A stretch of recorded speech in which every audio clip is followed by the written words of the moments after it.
Barbara, you know, it's a delight being here because we don't see each other very often, but when we do, we really connect, and I always learn from you.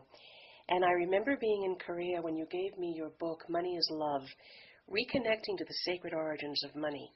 So with me today, I have Barbara Wilder, who's been kind enough to give a wonderful quote for our new book, the book that you haven't met Margaret, but the book that Margaret May Damon and I wrote, Women, Wealth, and Giving, The Virtuous Legacy of the Boom Generation. And I just learned, and I should have known this, but I'm eager to read this one, and beautiful. Embracing Your Power, Woman, 11 Steps to Coming of Age and Midlife. And of course, you know, one of the reasons we interviewed you in your quote is because our work is about boom generation women. And they're giving back, not just of wealth, but the whole richness they have in terms of time as well as money. Yes. That's what I love about your book.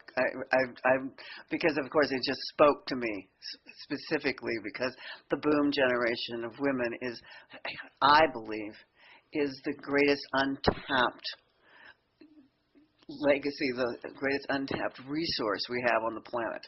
I think that the boom generation women, these women that are in the second half of life right now in history at this time, are the women who are going to lead us into a new era, an era of peace and prosperity for the world, even though it looks like right now that that's an impossibility.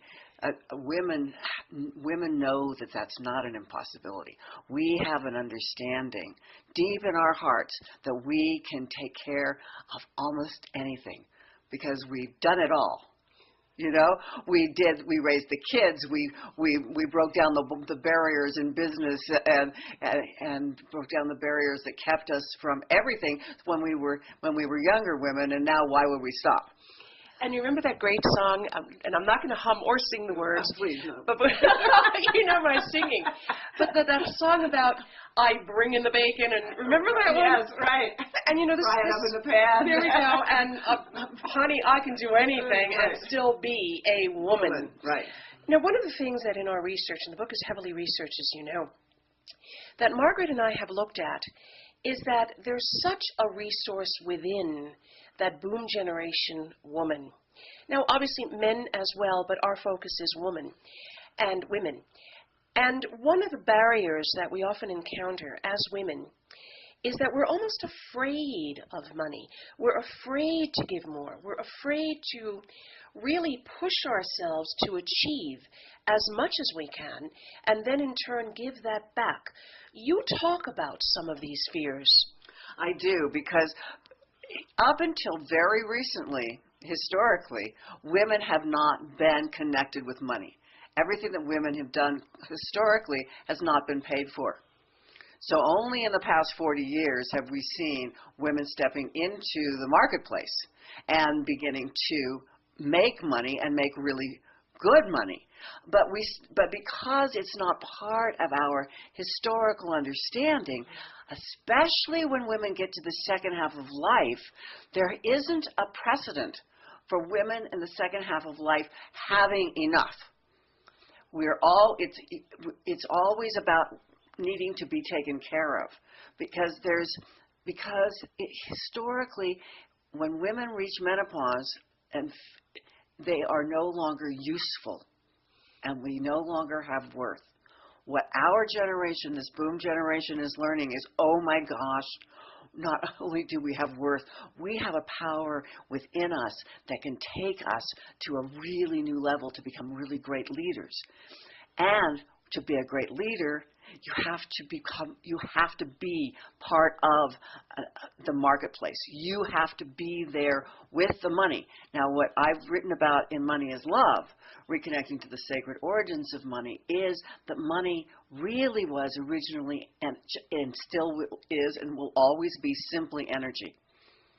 And there is a limitless energy in the universe. And we can connect to that and let go of the fear that we don't have power in the second half of life.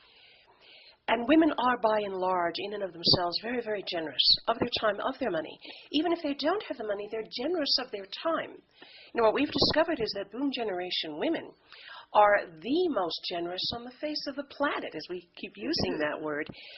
How can a woman who is watching this and paying attention to what we're saying and reading all of our books, what can a woman do to break through that fear barrier and allow money to build a better energy so in turn she can be more generous? Well, it's a difficult thing to do. But the basic thing we have to do is we have to just trust the universe.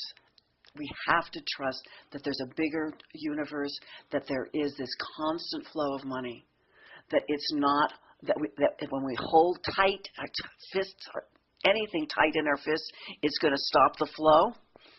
And when we open and relax, the flow continues and is always there. And we have to believe in ourselves. We have to deeply believe in ourselves, and we have to get past that belief that we will end up like bag ladies. We have to give that up, because we have gone through so much in the past 40 years, and we've learned so much, and it's not going to just end just because we're older. And it's this new time.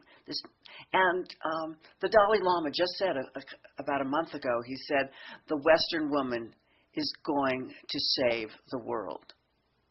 And if we can just take that in and know it and own it and know that we have enough money always to do what is necessary for the world, for ourselves first and then the world.